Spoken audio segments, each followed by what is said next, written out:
and I'm loving what you're wearing. ये एक बचत स्कीम होती है, आपको पता है? अच्छा। ये क्या कहते हैं इसको? मुझे वहाँ से आवाज चाहिए। ये बचत स्कीम होती है ना, ये मतलब क्या कहते हैं इसको, इस कपड़े को क्या कहते हैं यार? चिकनकारी।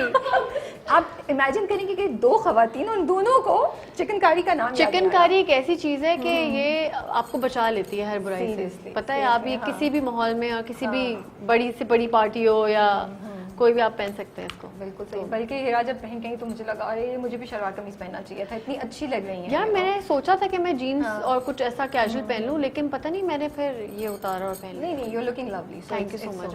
चलो अब मुझे ये बताओ, मानी के बारे में तुम बड़ा बात करती हो हर इंटरव्यू में। मैं इंटरव्यू सुन रही थी, मैं थोड़ी बात तंग आ गई। मैंने कहा अल्लाह, ये मैं हिरा को सुनना चाह रही हूँ, हिरा बोली जा रही है मानी मानी मानी मानी। तो हमने कहा अब ये होना ही है तो हम मानी से रिलेटेड क्वेश्चन पूछ रहे हैं, ठीक है? तो मुझे आप ये बताएं कि आपकी और मानी की आइडियल डेट क्या है?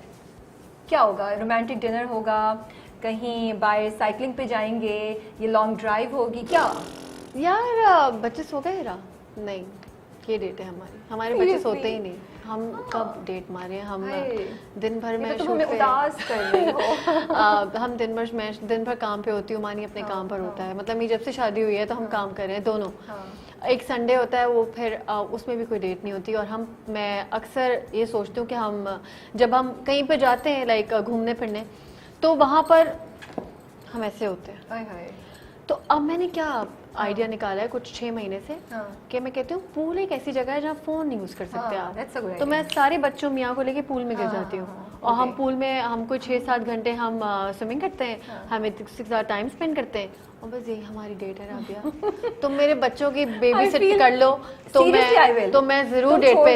हाँ, लेकिन फिर मुजम्मिल से फोन ले लेना क्योंकि वो फोन करता रहता है मुझे, कब आएंगी। तो अब हम जल्दी ये करने वाले और हमें इंस्ट्रक्शंस भी मिल गई हैं। प्लीज डू दैट राबिया, ठीक है। वील डेफिनेटली, बट बिल्कुल हम सोचे थे कुछ मजे का। मैं आपको मैसेजेस भी दिखाऊंगी तो उसमें यही पूछता है बच्चे सो गए। अच्छा ये बताओ, जब कभी मानी तोहफे देता था, जब कभी, अब आई डोंट नो अब मानी स्टिल तोहफे देता है, हालात तुम लोग के चेंज हो गए हैं तो हो सकता है पूरी फैमिली के लिए कोई चीज आ रही हो, तुम्हारे लिए इंडिविजुअली ना आ रही हो। मानी तोहफे, हाँ, जिस जमाने में देता था तो तब वो like what kind of a girl are you? Like he would send you flowers, chocolates, jewelry, क्या? फ्लावर्स में मुझे हमेशा मानी देता था। हाँ, मुझे लगता है फूल से अच्छा गिफ्ट कोई नहीं होता। लेकिन वो कहते हैं अब फूल देने वाली तुम्हारी शख्सियत रही नहीं, तुम इतनी ज्यादा बीवी बन चुकी हो हर चीज पे, यू नो। अब इसलिए फूल, वो गर्लफ्रेंड, हाँ ज्वेलरी भी आती है। बोलो फिर मैं प्रॉपर बीवी तो मुझे भेजो। जूसर ब्लेंडर आता है ना घर में, बड़ा टीवी ले आया, सब देखेंगे आए भी नया जो है वो। हाँ, अब ये वाले गिफ्ट होते हैं ना शादी के बाद कि मैं इनफैक्ट मानी ने कहा यार मैं तुम्हारे एक गिफ्ट लेकर आया। मैंने कहा क्या? कह रहा है कि वो जो कौन सा होता है साउंड होता है, साउंड ब्लास्टर नहीं, जो स्पीकर जो घर कमरे में, बताओ ना यार इंग्लिश में तुम लोग क्या बोलो। हाँ, ये पूरा साउंड सिस्टम यार, साउंड सिस्टम। ये दूसरी दफा किया राबिया तुमने मेरे साथ। यार मैं भी उसी लेवल पे हूँ ना, तुम समझ रही हो मैं बहुत चिकनकारी। राबिया बताओ इसको क्या कहते हैं? मैं वैसे बहुत स्ट्रेस में कि मैं मेरा मानी को इंटरव्यू कर रही हूँ। साउंड सिस्टम लाके देते हैं। मैं कह रही ये मेरा गिफ्ट है मानी, क्योंकि मेरा एक प्रॉब्लम है, फ़ोन मैं बहुत तोड़ देती हूँ। यहाँ पे दिखा सकते हैं इस फ़ोन को, मेरे पास सिर्फ 2 महीने हुए हैं और इसकी स्क्रीन सब टूट चुकी है यहाँ से, और मैं फ़ोन बहुत तोड़ती हूँ और मैं चीज़ें बहुत घुमाती हूँ। तो बेसिकली मानी कहता है कि मैं तुम्हें यही चीज़ें ला के दूँ जो इसका सब ख्याल रखें। अच्छा, तो आज करिए। तो जब मानी नाराज़ हो जाता है, कभी जब बड़ी फाइट हुई है, तो फिर मानी को कैसे मनाती हो? कभी गाना गा के मनाए? मानी को गाना गा के घुमा के थप्पड़ मार के ना भेज देगा यार सीरियसली यार, तुम तो हमारे ख्वाबों को और हमारे प्लान्स को ठक ठक ठक। नहीं यार, ये हम सोचे जी आप इकरा और यासिर को बुलाती ना इन सवालों में। मैंने कहा मानी ये देखो यासिर ने कितना अच्छा, मैं तो ऐसे में मानी कहा यार अब मेरी जिंदगी एक अज़ाब है, मुझे एक और शो में कुछ करना पड़ेगा। मुझे बहुत अच्छा लगा यार, मुझे ये चीज बहुत अच्छी लगी। इनफैक्ट सबके नेगेटिव कमेंट्स भी थे, सब कुछ था, लेकिन आई एम लविंग इट। और मुझे लगता है कोई भी रोमांटिक लड़की या फिल्मी लड़की कोई बहुत अच्छा लगेगा। तो कहती हूँ कि टॉम क्रूज कर सकता है तो व्हाई नॉट एनीवन एल्स। हाँ यार, और क्या, बिल्कुल, और क्या। अच्छा, तो फिर मानी को मनाती कैसे हो, मुझे बताओ। मानी को मैं कैसे मनाती हूँ? मानी को मैं जो है वो टेक्स्ट करती हूँ और कभी उसके हाल पे छोड़ देती हूँ। ओए होए, खुद मान जाएगा। हाँ। कभी वो नहीं हुआ कि कभी खाना पुलाव। बना लिया, कभी गिफ्ट ले लिया, देखो, या कभी गाना उसको कि बस मानी। पुलाव बनाती हूँ loves उसको। पुलाव। हाँ, मेरे हाथ Okay. का पुलाव मुजम्मिल, मानी और इब्राहिम तीनों को बड़ा पसंद Okay, है। okay. तो पुलाव बनाती हूँ तो उसका मतलब है कि घर में कुकिंग हो रही है तो सब ठीक है। एक्चुअली मानी का प्रॉब्लम ये है कि जब मैं चुप हो जाती हूँ ना, या मानी चुप हो जाता है, अगर मैं तुमसे नाराज हूँ ना, तो तुम अगर चुप हो गई तो फिर मुझे होगा यार ये चुप अब बात नहीं करी। मुझसे बात ना करे ना जब कोई, तब मसला होता सेट पे भी, एनवायरनमेंट में भी, फ्रेंड्स में भी, जैसे मैं सेट, तो मैं कहती हूँ कि मेकअप आर्टिस्ट का असिस्टेंट भी चुप है ना, तो मैं बोलती हूँ तुम ठीक हो, सब घर में सब ठीक है? कहते हैं हाँ रवाजी क्या हो गया। मुझे लगता है कि बात करनी चाहिए आपको, तो वो फिर बात करने के लिए हम कोई नई बात निकाल लेते हैं, छोड़ के मनाना वनाना क्या है उससे कि को मानी राजी वो कर जो सकते शर्ट थी तुम्हारी वो लाओ मैं प्रेस कर दूं, या वो तुम जो वहाँ गए थे। That's a very intelligent way हाँ, of तो you know coming back without ना? giving in too हाँ, much. हाँ। ये टिप जरूर खवातीन देखें हिरा है ना? से, ये बड़ी अच्छी टिप कोई मिली नई है बात हमें। उसी के बारे में जो सही चल बात रहा है। हाँ, हाँ। हाँ। अच्छा तो ये बताओ, अगर तुम मानी को इंटरव्यू कर रही हो, कभी किया मानी को नो इंटरव्यू? यार, कभी मुझे किया है? मैं अपने आप को लाइक नहीं समझती कि नहीं, मैं नहीं। उसको इंटरव्यू नहीं, करूंगी। नहीं। अच्छा बस एक सिचुएशन है जिसमें तुम और मानी हो, और एक शो है जिसमें तुम मानी को इंटरव्यू करी हो, उससे क्या सवाल पूछोगी?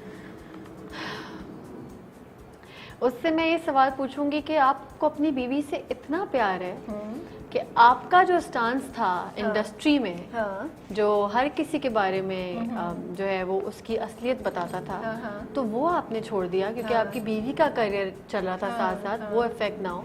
तो इतना प्यार कोई किसी से कैसे कर सकता है? ये मेरे दिल से सवाल है। क्योंकि मानी का जो स्टांस था शुरू से, आपको पता है कि तो मेरे साथ बड़े इंसिडेंट हुए हैं इसके बाद ना। मैं मानी के साथ हम दो बार शो करती थी, तो शो पे मानी ने इमरान अब्बास को आई गेस किसी बात पे कुछ बोला था, जो मानी एक होता है, सब पोस्ट डिफरेंट होते हैं। तो मानी का शुरू से स्टाइल ऐसा था, मानी अज़म में, मानी सेज में। तो इमरान अब्बास ने मेरे साथ प्ले करने के लिए मना कर दिया था। एक प्ले में हम कास्ट हो रहे थे साथ, तो उन्होंने कहा कि उससे पहले नहीं, उसके बाद का मैं हिरा के साथ काम नहीं करूंगा। हाँ, फिर मेरे साथ ये नवीन वकार ने भी किया था। मैं हाँ कोई बात नहीं, चला सकते हैं हम। लेकिन कोई बात नहीं, तो फिर मानी बैकफुट पे आ गया कि उसने कहा अगर मेरी बीवी से इस चीज से लोग बदला लेंगे तो I think I should stop this. तो अब बस, लेकिन अब ये माशाल्लाह हर होस्ट और यासिर हुसैन को मैंने देखा है कि बहुत इस तरह का शोज का होता है जो मानी एक जमाने में करता था, लेकिन वो आपकी जब लाइफ को somebody who's so close to you, हाँ, तो यासिर का जो स्टांस है वो इकरा को इफेक्ट करेगा इन फ्यूचर, तो वो थोड़ा सा बैकफुट पे आपको खेलना पड़ जाता है। ये इंडस्ट्री और ये जो शौक है और ये जो चाहत है ना टेलीविजन की, ये अपनी लाइमलाइट कोई शेयर नहीं करता। तो मेरे मियाँ ने मुझसे अपनी लाइमलाइट शेयर की। मैं यही बात हम लोग कह रहे थे कि मानी अब हमें टीवी पे वैसे नजर नहीं आते जैसे आते थे, बट और ये मानी को पता था। तो क्या ये एक कॉन्शियस डिसीजन था जो मानी ने लिया कि मैं बैकफुट पे जा रहा हूँ ताकि हिरा का करियर आगे जा इफेक्ट होना शुरू हुआ मुझे, तो मानी ने कहा ठीक है, मैं मेरा जो स्टाइल ऑफ होस्टिंग है या स्टाइल ऑफ चीजें वो मैं थोड़ा सा कम करूँ। मैं अब जो है वो बीच में मानी पॉलिटिक्स में भी बहुत पड़ गया था, तो इस वजह से भी मानी का फिर थोड़ा इंटरेस्ट लूज होना शुरू हो गया, क्योंकि उसको उस तरह का काम नहीं कर रहा था, कर नहीं रहा था, लोग कर नहीं रहे थे, क्योंकि चैनल आपको पता है ना रेटिंग्स के चक्कर के, यार इस तरह से रेटिंग आती है, नाचने से रेटिंग, अब उसका स्टांस ही कुछ और है शुरू से, एवरीवन नोज इट। तो इसके बाद फिर वो उसने इस तरफ करवट खाई, अब दोबारा से सब सेट बन रहा है। बाय द वे मैं न्यूज़ आप लोगों को देना चाहती हूँ, यस, तो वो सब सेट बन रहा है और तो होपफुली अच्छा होगा मानी के लिए और इन सब के लिए। ये पिक्चर मैं आपको दिखा दूँ, अगर आप क्लोज करें तो आएगी पिक्चर। ये देखें, ये मानी है, सलमा है, असफर और टीपू है। वाओ, तो ये आने वाला है। खुशी हो रही है ना, आपने तो फॉलो किया होगा। That's so interesting. We're really looking forward to it. अच्छा, वो आपका ख्याल है कि आपकी शादी, लेकिन मैं ये बताना चाहती हूँ कि अगर इमरान भाई ने मना किया या नवीन ने भी मना किया, तो बेसिकली ये नहीं इमरान भाई बोलती हूँ मैं उनको। उसके बाद उन्होंने मुझसे बुरा कहा भी कि आई एम सॉरी, थोड़ी मिसअंडरस्टैंडिंग हो गई थी, ये वो तुम्हारा फॉल्ट नहीं था। लेकिन मैंने कहा चलो कोई बात नहीं, किसी के मना करने से कोई रुक नहीं जाता, बिल्कुल नहीं रुकता। अब किसी के ना करने से, अगर आप Look where you are deserving हो, today, माशाल्लाह हाँ से, तो हाँ। वो आप नहीं, वो मेहनत है। हाँ। अब मेहनत बहुत की है राबिया, बहुत काम किया है, बहुत दिल से काम किया है। ये काम वैसा नहीं है कि यार पंखा चलाओ, एसी नहीं है, खाने में क्या है। ये काम ना आपकी चाहत मांगता है, बिल्कुल। और वो जब तक आप यहाँ से और यहाँ से नहीं कनेक्ट करेंगे ना, You can't तो आप do it। लोगों को पसंद भी नहीं आ सकते। तो ये है। अच्छा, आप माँ भी हैं 2 बच्चों की माशाल्लाह से, तो मुझे बताएं आपका बीइंग अ मदर सबसे आपकी फेवरेट चीज़ क्या है माँ होने के लिहाज से? Like you love the fact कि अनकंडीशनल लव बहुत होता है बच्चों खूबसूरत से। फीलिंग है यार ये, मतलब मैं एक्सप्रेस नहीं कर सकती। ये इतनी प्योर चीज़ है कि इसमें ये एक ऐसा रिश्ता है अल्लाह ताला ने बनाया कि इसमें आपको ना पढ़ाई की ज़रूरत है बच्चे तक पहुंचने के लिए, हाँ। ना नहीं, आपको true, बहुत किसी सही बात है। टेस्ट देने की ज़रूरत है। हाँ। बस ऐसा है आपका बच्चा, एक ऐसी चीज़ आपको मिल गई है जिसको आप You अपनी can do- सारी चीज़ें yeah. जो आपका डर है वो आप उसको बता सकते हो। That's वो so कोई true, आपने ऐसी बात की, मैं वाकई है ना right, yeah। कि कोई कुछ एक बहुत बड़ी नेमत, एक बहुत बड़ी दौलत आपको मिल जाती है विदाउट, मतलब एक ऐसा कनेक्शन है जो बगैर किसी और के आप क्रिएट कर सकते हैं, क्योंकि निकाह के लिए भी आपको किसी पेपर्स पे साइन करना पड़ता है ना, या किसी भी रिलेशनशिप के लिए आपको। हाँ हाँ बिल्कुल। लेकिन ये तो ऐसा है कि बस ये करना है, ये नहीं करना है, वो नहीं करना, एक नेचुरल चप्पल उठा के भी मार दिया, मतलब बच्चे के साथ हाँ हक भी कर लिया। तो ये एक ऐसी चीज है जो ये कभी दूर नहीं हो सकती।